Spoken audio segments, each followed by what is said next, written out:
Oke. Skill lab insulin ya. Kita ulang. Jadi ini adalah pen insulin. Zat insulin ini disimpan di dalam pen. Yang penting ini jangan kena langsung matahari. Ya, bukan ke mata. Tidak boleh kena sinar matahari. Tidak perlu di kulkas juga.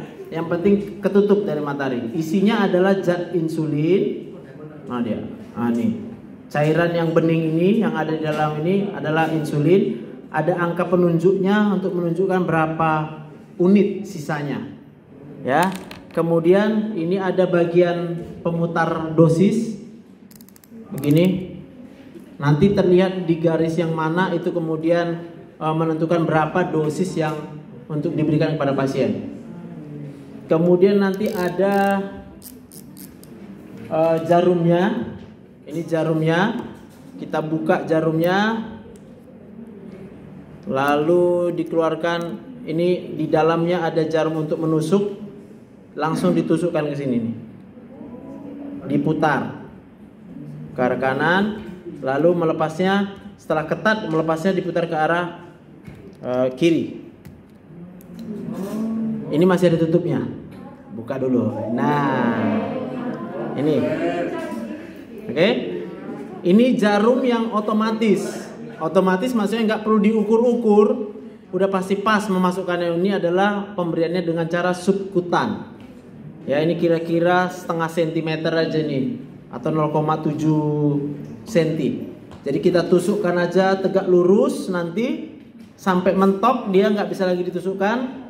Ketika sudah ditentukan dosisnya, ditekan, nanti akan keluar ini cairannya dari sini masuk ke tempat tusukan. Setelah itu nanti jangan langsung ditarik, tunggu dulu sekitar 10 detik.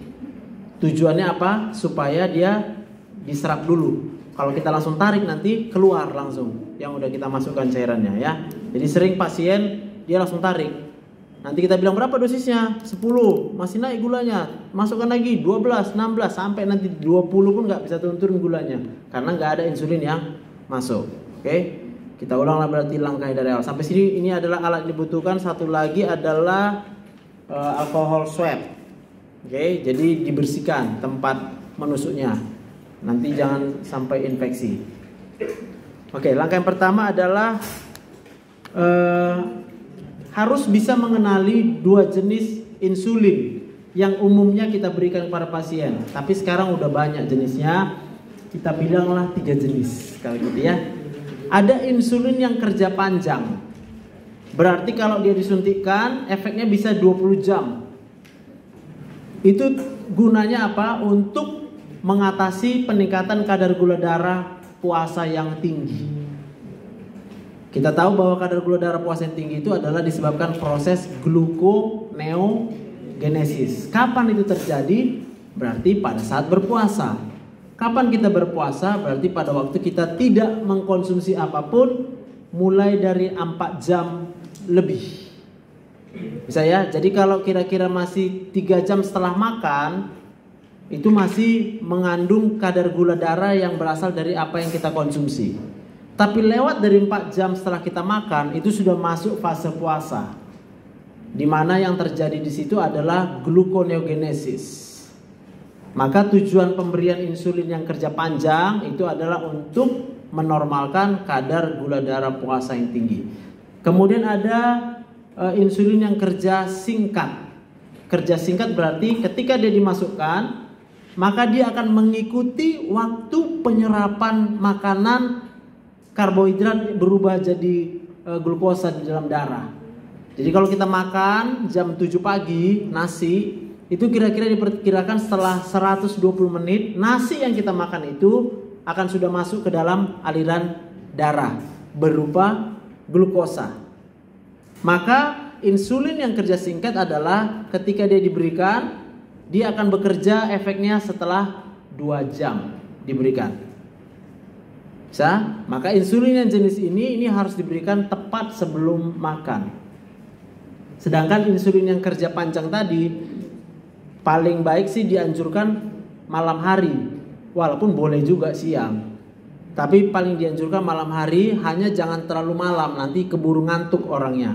pasiennya keburu ngantuk. Kita bilang jam 8, ya seterusnya jam 8. Maka kita harapkan dia bisa mengcover itu sampai besok jam-jam 4 sore. Itu masih ada efek insulinnya, kerja panjangnya. Oke. Bedakan cara pemberiannya dari waktunya berdasarkan jenis insulinnya. Jadi kalau dia insulin yang kerja singkat, apa yang harus kita bilang sama pasien adalah siapkan dahulu makanannya. Jangan digojek duluan, belum tahu kapan udah disuntik nyampe gojeknya ya. Kenapa? Kalau nanti dia terlambat makan, lihat ya, ini tadi insulin yang kerja singkat kerjanya 2 jam. Andai kata selisih waktunya dengan penyuntikan itu bisa 1 jam, maka ketika setelah 1 jam udah insulinnya udah mulai bekerja nih, padahal makanannya belum diserap. Akibatnya dia akan mengalami hipoglikemi. Nah itu yang membuat pasien trauma.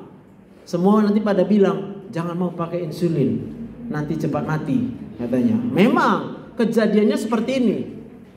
Bukan salah insulinnya, yang salah adalah cara pemberiannya. Itu sebabnya kita selalu bilang siap dulu makanannya. Oke? Setelah siap makanan di hadapannya, apa yang harus dilakukan? Tanya dulu sama diri sendiri. Habis nggak makanannya? Kalau memang makanannya bisa dihabiskan, baru kita menyuntikkan dosis sesuai rekomendasi yang dibuat oleh dokternya. Misalnya dia rekomendasinya adalah 16. Maka 16 ini adalah kalau porsi makanan yang sudah kita rekomendasi dari hitung-hitungan diet. Itu disuntikan 16. Tapi kalau dia bilang, aduh saya nggak habis, cuma habis 1/4. Paham ya? Maka dosis yang disuntikan adalah 1/4. Baru dia makan 1/4 porsi yang dia bilang tadi. Tapi masih selera makan. Ya oke, nggak apa-apa. Berapa banyak lagi? 1/4 lagi. Suntikan lagi 1/4. Udah habis, ini masih selera makan juga. Ya udah berapa lagi? 1/4 lagi nih. Berarti suntikan lagi. Paham? Artinya lebih bagus dia berkorban untuk berulang-ulang disuntik daripada sekali suntik tapi nggak yakin berapa yang bisa dihabiskan makanan. Maka pasiennya juga harus kita didik untuk bisa menentukan ini mau dihabisin atau nggak dihabisin.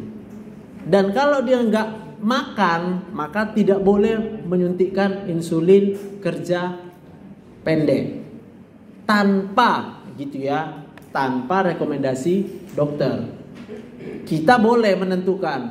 Ada orang yang kadar gulanya nanti hiperglikemi yang darurat, emergensi, nggak makan-makan dia 3 hari 3 malam, tapi gulanya 600, 700, itu memang harus disuntikkan insulin yang kerja singkat.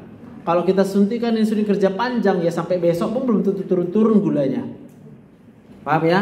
Jadi ini adalah skill lab yang kita lakukan adalah untuk mengajari pasien bagaimana cara makainya. Udah, setelah dia udah siapkan makanannya, dia putuskan, lalu dia ambil yang pertama adalah alkohol swabnya, kan gitu ya, bersihkan sekitar tempat penyuntikan.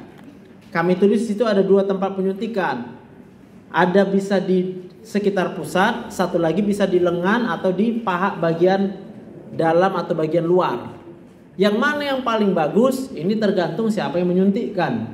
Kalau yang menyuntikkan adalah orang lain, biasanya yang direkomendasi adalah di lengan. Tapi di lengan ini ada kelemahannya, jarumnya kan halus sekali, itu bisa cepat bengkok. Bahkan ada jarum yang akibatnya dia bocor. Nah waktu jarumnya bocor dimasukkan, inilah yang menyebabkan gak turun-turun gulanya. Padahal yang salah adalah jarumnya. Maka kalau dia orang lain yang menyuntikkan di sini biasanya kita ingatkan, jangan lupa ganti jarum. Tambah lama tambah tumpul, tambah sakit itu.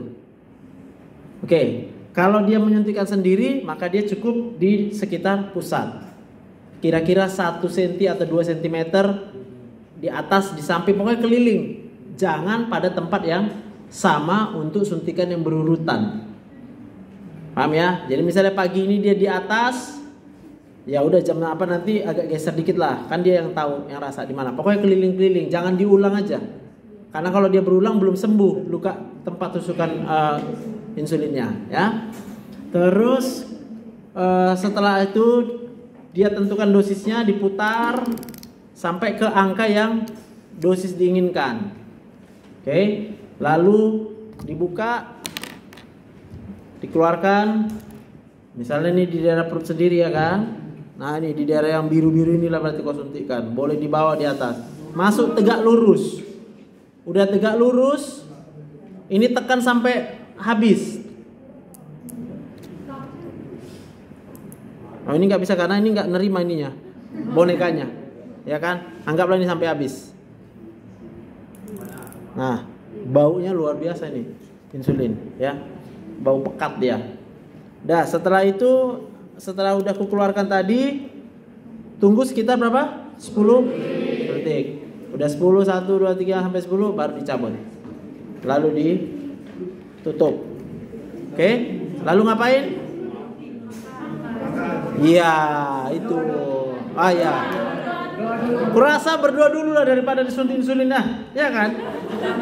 Iyalah. Nanti lagi pengen pula panjang doanya dia. Ya Tuhan, sembuhkanlah sakitku Tuhan. Lama kali aku sakit kayak gini Tuhan. Terus dia berdoa. Lewat 15 menit, lihat ya. 15 menit aja dia kelewatan dari makannya, maka dia akan berpotensi mengalami hipoglikemi selama 15 menit. Gitu. Bukan aku bilang tercece. Lebih bagus kalau memang dia berdoa dulu sebelum makan, sebelum menyuntikkan insulin, Bu. Ibu berdoa dulu gitu. Baru masuk langkah yang tadi. Oke? Lalu nanti ada insulin yang malam ya. Oke, ini memang mungkin nanti ada pernah ketemu sama yang jarum seperti ini. Ya. Jadi model insulin yang lama dia pakai jarum seperti ini. Kita tarik dulu cairannya. Berapa banyak yang ditarik ya sesuai dengan angka yang tertera di sini. Itu unitnya. Hanya sekarang ini tidak lagi lazim digunakan. Kenapa? Dia kan murah memang. Saking murahnya dia nggak bisa secanggih ini. Di mana nggak canggihnya? Kalau dia udah disuntik, ini efeknya itu bisa 2,5 jam sampai 3 jam. Maka yang dianjurkan kalau pakai yang model begini adalah dia menyuntik lalu makan setengah jam kemudian. Paham? Tahu bahayanya? Lebih berbahaya karena pasien bisa lupa jam berapa tadi aku nyuntik. Bisa? Jam berapa tadi aku suntik? Kalau kecepatan dia makan, bisa juga dia hipoglikemi. Lupa dia makan, lebih parah lagi hipoglikeminya. Nah, ini yang dulu membuat orang nggak mau pakai insulin. Belum lagi susah kan, dia harus menarik lagi dari vialnya, ditarik. Orang udah sakit ini biasanya mentalnya udah down semua kalau sakit gula ini, nggak mau lagi dia ngerjakan seperti itu. Oke, sampai situ. Ada pertanyaan?